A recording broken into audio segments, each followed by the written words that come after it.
السلام علیکم ډیرو قدرمنو او زړه تراتیرو محترم اوریدونکو، هیله لرم چې روغ جوړ خوش او خوشحاله به یاست.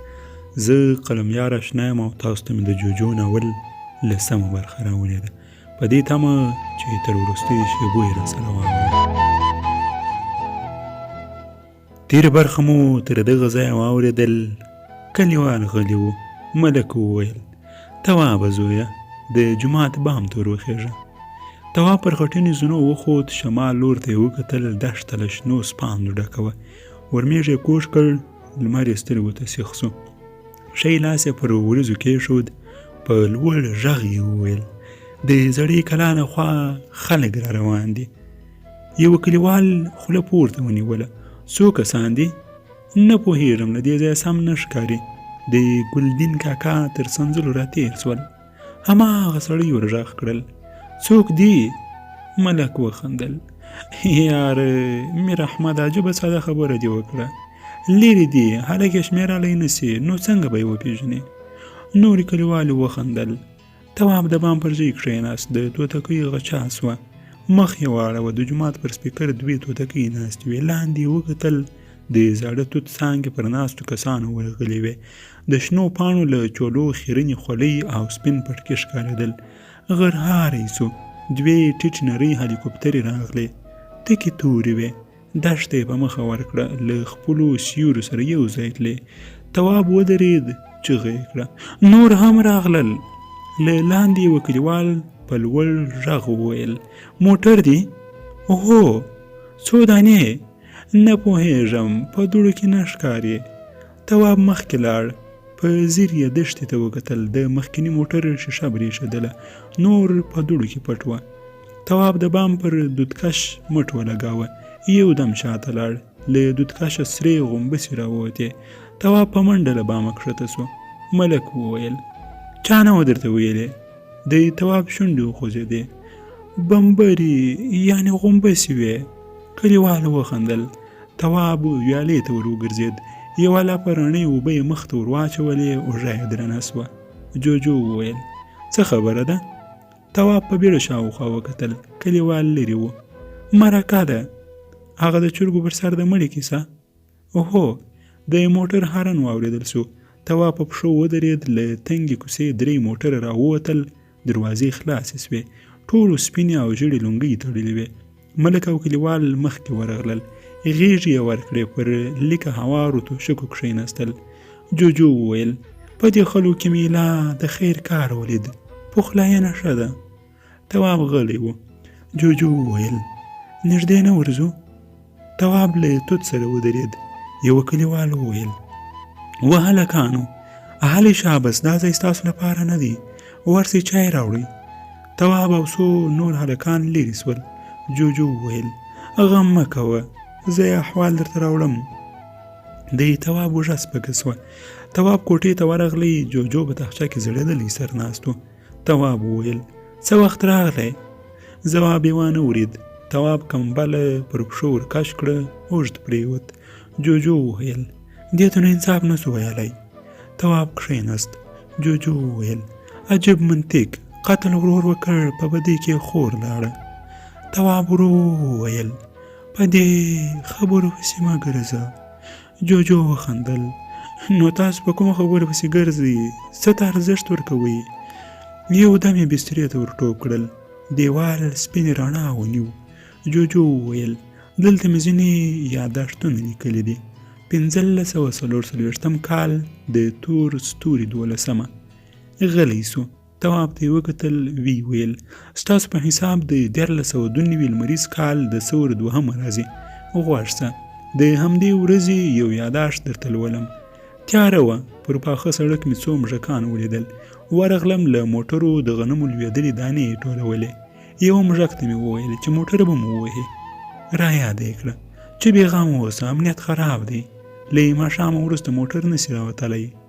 کړپا مې واورېده. ورغلم. د پاخه سړک پر غاړه څو خړ دوکانونه ولاړ وه. غوږ مې ونیو. کړپا د پایې له سره راتله. ځیر سوم. انسان و. د برق له پایې یو څه خلاصول. د یو دوکان تر مخ په خاوره کې پراته سپي ته مې چونډۍ ور ولګوله. سپي ټوپ کړل.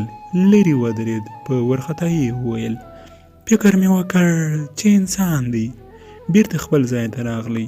اوربوز یې پر خاورو ولګاوه، سترګې یې پټې کړې او ومې وویل دا سړی څه کوي؟ سپي خوله خلاصه کړه. اوږد ارژمه یې ویست. په خوبولي غږ یې وویل له خوبه مې مه باسه. مجبور مې کړ. سپي په پټو سترګو وویل څه موده مخکې دلته یوه موسسه راغله. شمسیان یې ولګولې، ښه و مصرف یې نه غوښت. د لمر په واسطه یې بیټرۍ چارجېدلې. د شپې په سلګونو ګروپونه سپینه رڼا کوله. ټول بازار یې روښانه کړی و. خو له څو ورځو راهیسې د همدې بازار د پوستي عسکر پرې اموخته دي. هره شپه 3-4 شمسیانې او د هغوی بیټرۍ خلاصوي. پلوري یې ما په خپله ولیدل. قومندان یې پیسې شمېرلې. جوجو غلی سو. رڼا ته یې لاس وروړ. ویې ویل بله پاڼه مې راواړوله. د تور ستوري 14مه. سهار وختي مې په سپینه کې لیکلی تحقیق سماوه چې یو لوی درب سو. په بیړه د باندې ورغلم. تیاره وه، هیڅ هم نه ښکارېدل. د مرغانو د وزرونو شڼهاری مې واورېد.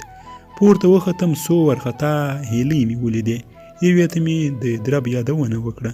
له ویرې یې زبون وهل سوی و. خو بلې راته وویل چې د پاخه سړک خواته ووارسه. هماغسې مې وکړل. دوړه لا نه وه ناسته. نږدې ورغلم. د اوبو پر سر تړل سوی 20 متره اوږد پوخ پل ماته ملا پروت و. لرې په ونو کې پاڼې وخوځېدې. هماغې خواته مې مخه کړه. 2 کسانو منډې وهلې. اوږدې ږیرې یې درلودې. یوه یې د موټر بیټرۍ په لاس کې نیولې وه، بل په روان حال کې نری سیم ټولاوه. دوی تر نږدې باغه په منډه وه. خو کله چې تر پخڅې واوښتل تګ یې عادي سو. یو بل ته یې د پله د نړېدو مبارکي ویله. جوجو غلی سو. ورو یې وویل دې ته وایي وطن دوستي. تواب رڼا ته کتل. جوجو وویل د تور ستوري 14مه. دا خلک تل په غوسه وي. هوارې ټنډې مې نه دي لیدلې. په سمه خبره کې کاوړ ګډ دی. دوی خندا نه پیژني. که یې خندلې هم وي نو د نورو د سپکاوي لپاره یې خندلې دي. یو ماښام یو جومات ته ور وګرځېدم. لویان او ماشومان ناست وه. د یو ماشوم باد پرې سو. ټولو وخندل. ډېر هومره چې سترګې یې اوښکې وکړې. ماشوم ژړل، خو د خندا غږ د هغه تر ژړا ډېر لوړ و. د یو سړي له ډېرې خندا ساه بنده سوه. له لمانځه وروسته هماغه سړی تر ټولو مخکې له جوماته ووت. پسې ورغلم. د ساراګشت لپاره یوې کنډوالۍ ته ورغلی.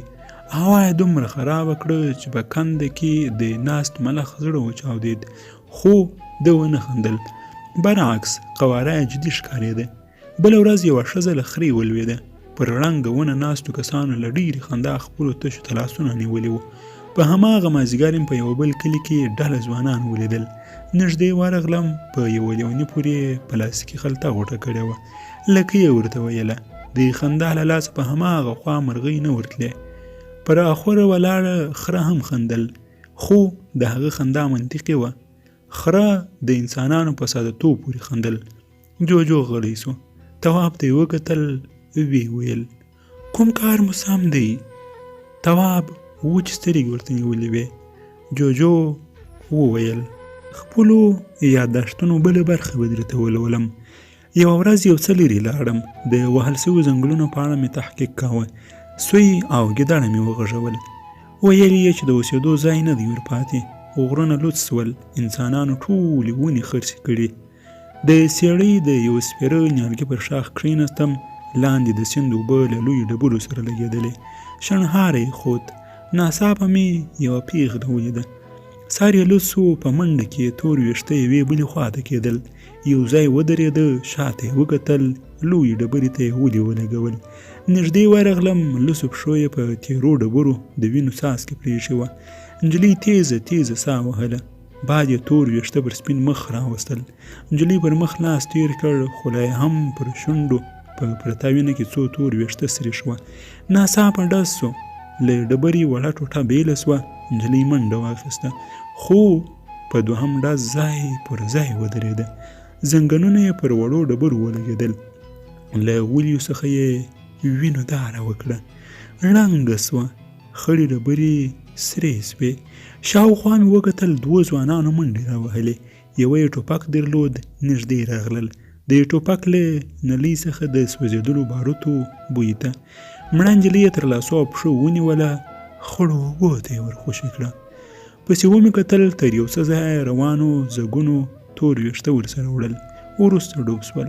په ځوانانو پسې تر کلي ورغلم. د نجلۍ مور بدې ورځې کولې، ویښته یې شکول. کیسه معلومه سوه. د نجلۍ له خولې راوتلي و چې یو ځوان ورباندې ګران دی. جوجو غلی سو. تواب ته یې وکتل، ویې ویل ورونه یې ووژله. دا خلک دومره مظلوم دي چې آن د ګرانښت حق هم نه لري. تواب رډې سترګې ورته نیولې وې. جوجو وویل بله پاڼه به راواړوم، دلته له قسمه پرته خبره نه کېږي. په قرآن که دروغ درته وایم خدای مې دې ووهي که مې غلطه خبره کړې وي. په الله قسم که مې پیسې بېرته درنه کړې. دا خلک څومره پر یو بل بې باوره دي. یو بل ټکی، دلته ژوند څومره بې هدفه دی. بس وخوره، ویده سه، اولاد پیدا کړه او کوڅې ته یې وسپاره. نه یې د ساتلو غم ورسره وي او نه هم د تربیې. تنکي ځوانان یې په کنډوالو کې ناست وي او په ورغوي کې چرس میدوي. بس سپېره وړه وریښمینه لونګۍ او د ژمي یو پسه لاندې ټول ژوند دی. تر اوسه مې داسې څوک ونه لید چې بل ته یې خیر ورسېدلی وي. برعکس د یو بل پښې وهي، لوی دښمن یې تر ټولو نږدې خپل تربور دی. تل په بدو پسې ګرځي، ټول فتواوې ورکوي. مړ کړه، وتړه، اوبو ته یې واچوه. هر یو سیاستوال دی له سهاره تر بېګاه یوه پاچاهي ړنګه کړي او بله جوړه. دوی د خوشحالۍ لپاره هیڅ هم نه کوي، خو غم په پیسو اخلي. جوجو غلی سو. تواب ته یې وکتل، ویې ویل ډېرې خبرې مې وکړې. خرهاری یې واورېد. جوجو پر دیوال لاس تېر کړ، رڼا ورکه سوه. ویې ویل څه بې غمه خلک دي.